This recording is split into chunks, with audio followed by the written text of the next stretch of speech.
Hello YouTube and welcome to another video. In the channel update I released recently, I asked you guys if you wanted to see more fiberglass repair and building, and everyone who commented in the comments section said that they wanted to see more, so here it is. Unfortunately, I didn't get a whole lot of footage of doing the bracing on the inside of the hull, but I'll talk a little bit about that at the end of the video.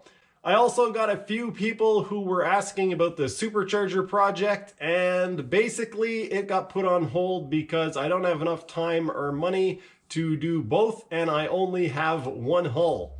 I am quite excited about hearing it running. Obviously, I put a lot of work into it up to this point, and it's kind of sad that I had to stop, but there's only so much time in a day, and this is taking a lot of that, and there's only so much money in my bank account, and this is also taking all of that.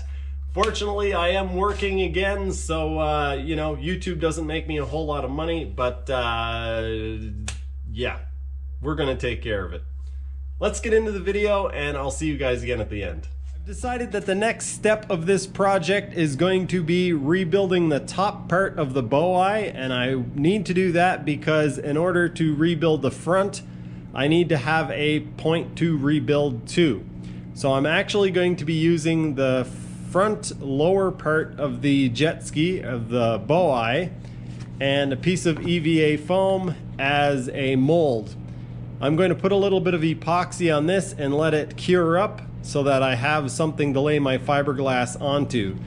The fiberglass is going to get laid on the back side of this, and then it's going to come out through this slot and set on this, which is basically going to be a mold. This stuff is all going to be cut off and sanded off after when I'm repairing the bottom and the front of the ski.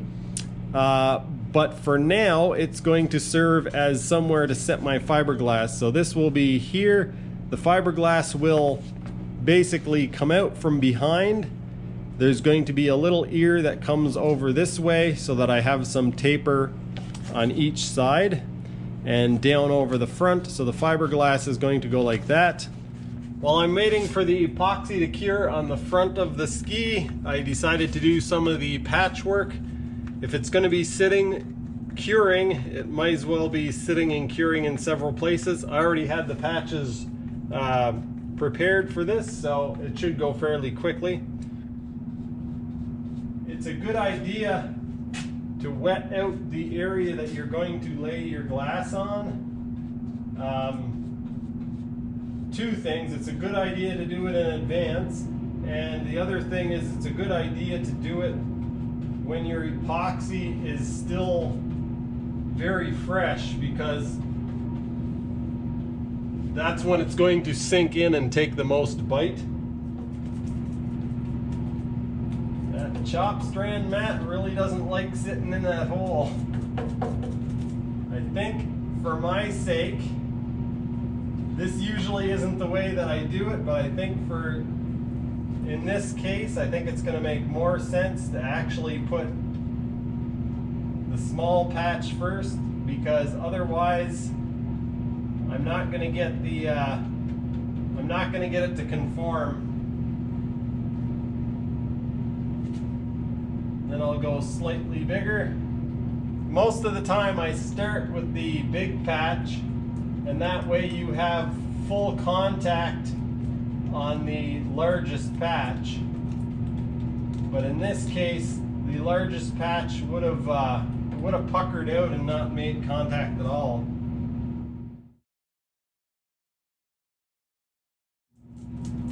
All right, that is definitely built up tall enough, so I'm going to grab my other patches and do them.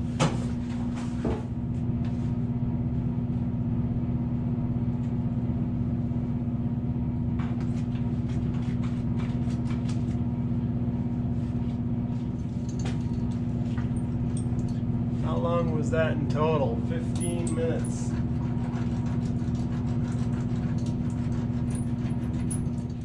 All right, I've got all of these laid up. It looks like they're going to be one-time sand down and then do the finishing on them. They turned out quite well. The squid boat epoxy I'm fairly certain, I haven't actually used a timer, but I'm fairly certain that it cures quite a bit quicker than the West Systems epoxy. The nice thing about the West Systems is that it actually has 3 different hardeners available, so you can get the slow, medium, fast. This, it says it has 15-minute pot life, and when you mix it up I just mixed 30 grams in my first one, and 15 grams in my second cup. And yeah, if it gives you 15 minutes, that's all that it gives you. So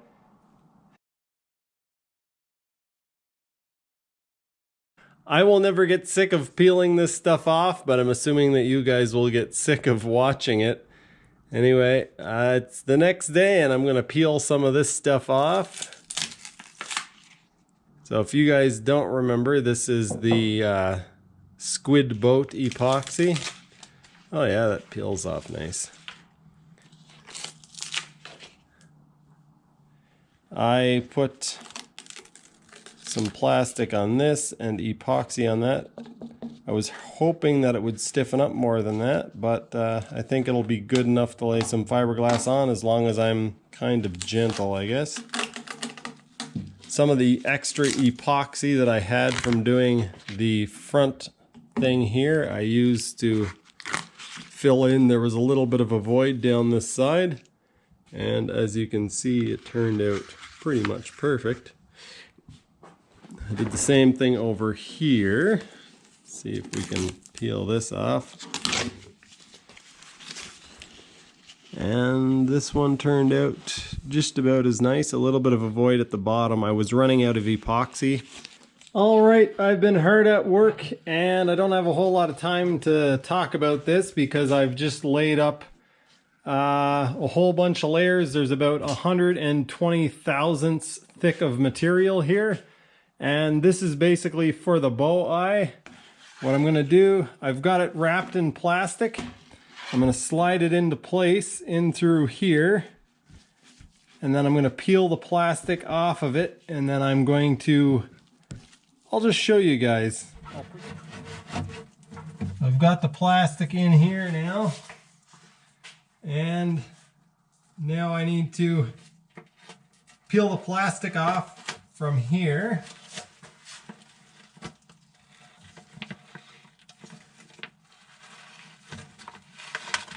Alright, I got the plastic peeled off on that side. And now I'm going to get a little bit of extra epoxy. The reason why I didn't film this is because I had to move extremely quickly to get all this stuff together before it hardened up. As you can imagine, there was several layers here to get that thickness, so alright, I'm going to push this in place. Just like so. Now that I've got that on there, I'm going to fold this up out of the way. I'm going to lay some glass in here to fill up this void along the front.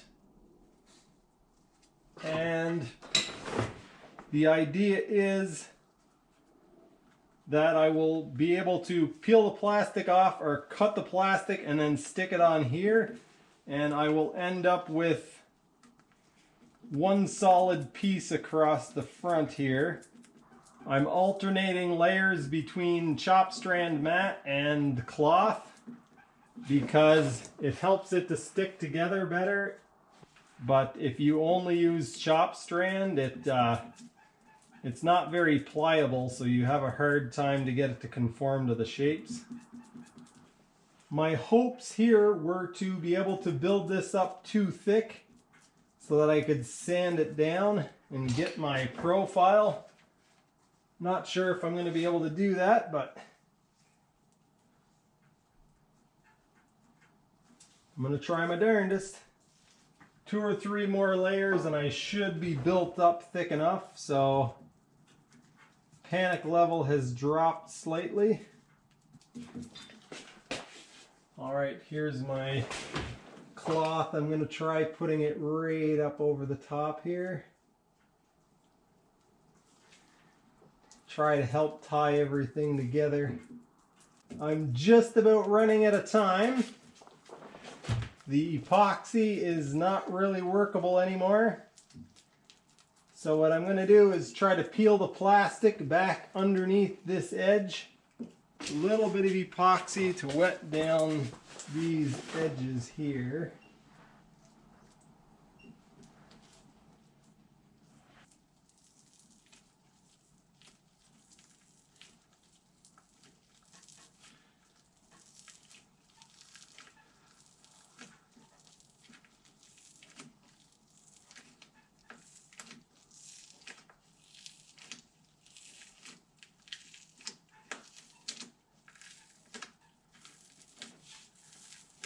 All right,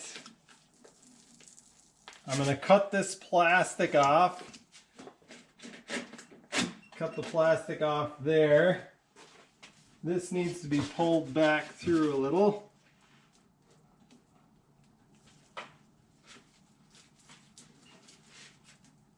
Just like that. And then I need to fold this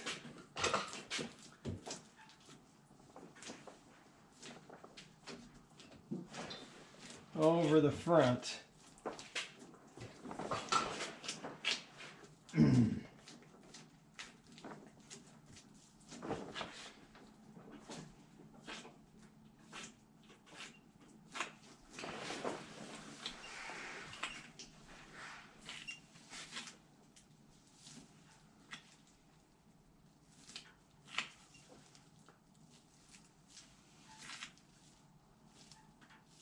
This is going to be a part that I can attach the lower part of the bow eye to. So structurally, I want it to be attached to here. So the load from the will be transmitted through here all the way through to the front of the ski. And yeah, I don't know if that's 100% necessary, but that's the way I'm doing it. Got quite a bit of heat building up in these now as they're starting to cure. I'm gonna let it cure. I'm actually going to crank the heat up a little bit and let it get warm in here so that I don't have to stay in here all night babysitting it. What I used to do with the West Systems epoxy when I was working on it last year, I had an old hair dryer and I would turn the hair dryer on inside the hull just to speed up the curing.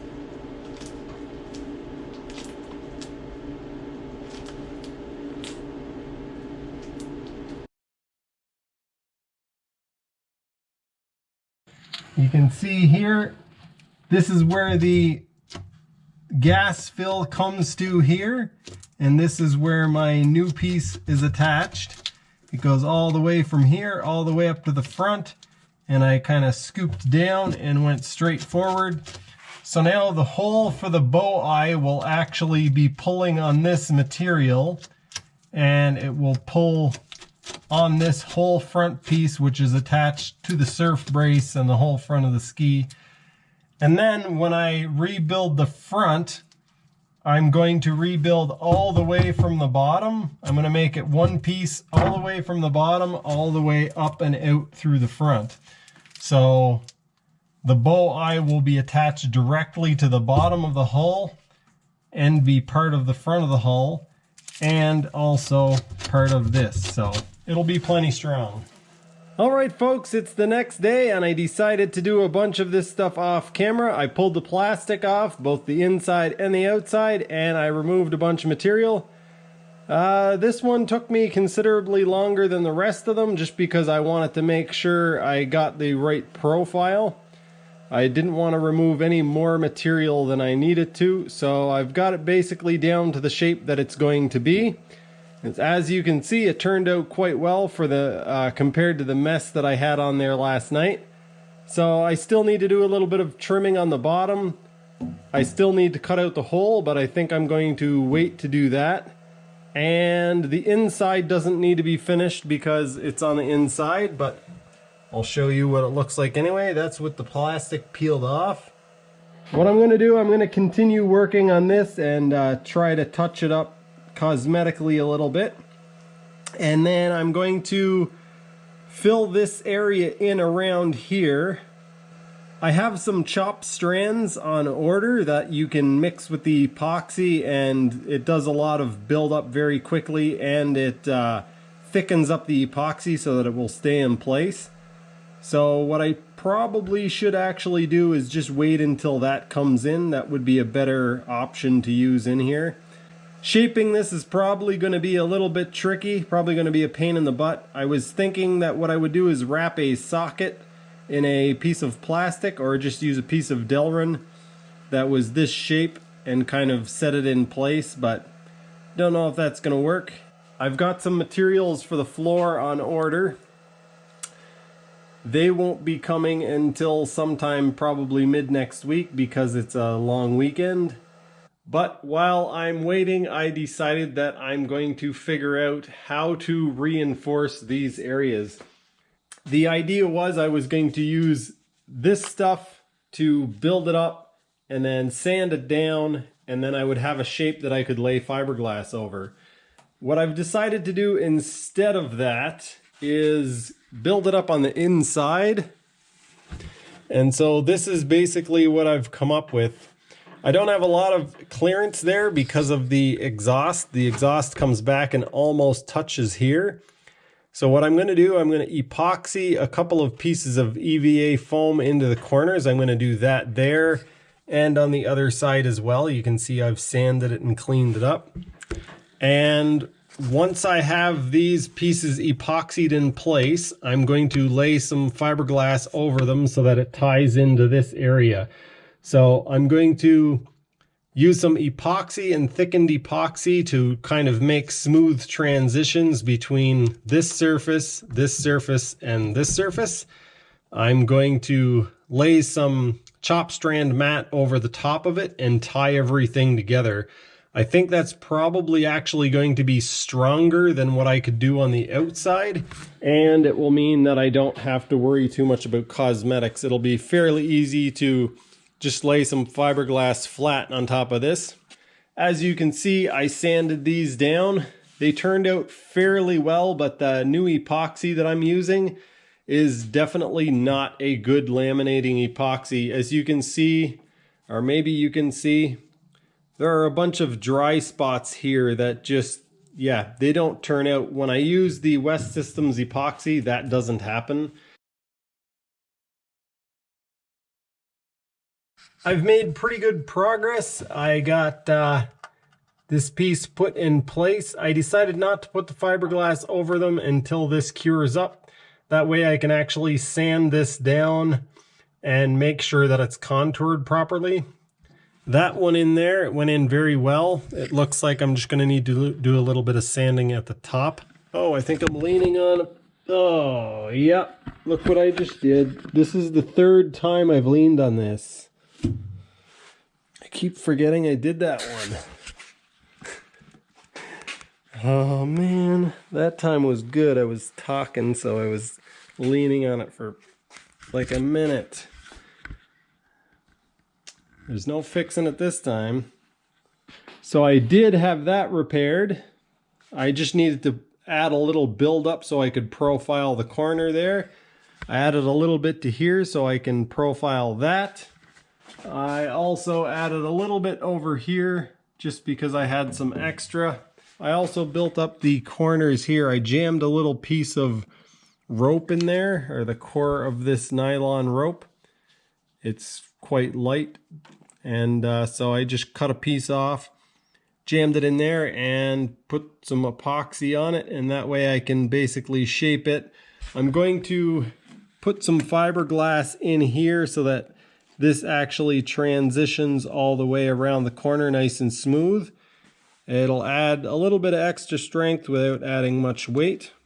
As I was saying at the first of the video, I didn't get any footage of actually installing this glass, but it's pretty straightforward. Once I had the EVA foam in place, I just simply wet out the glass and laid it on over the top of the EVA foam.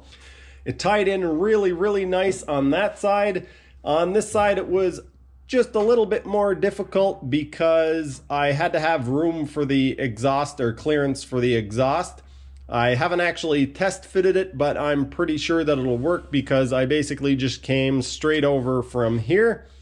The fiberglass on the inside of the hull comes up to about here and it goes down to about here. So it actually ties the top and the bottom of the hull together, and it triangulates this corner from here to here. So despite being only 6 layers of fiberglass, it will actually add a lot of strength to that area.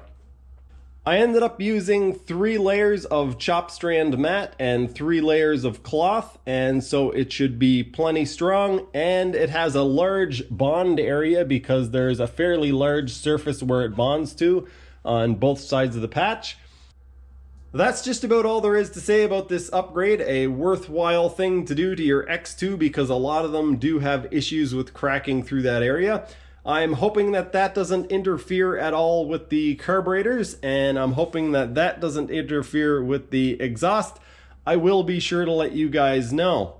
One thing to remember is that when you're doing these, you want to make sure that you have a fairly large overlap on each side so that you get a really strong bond.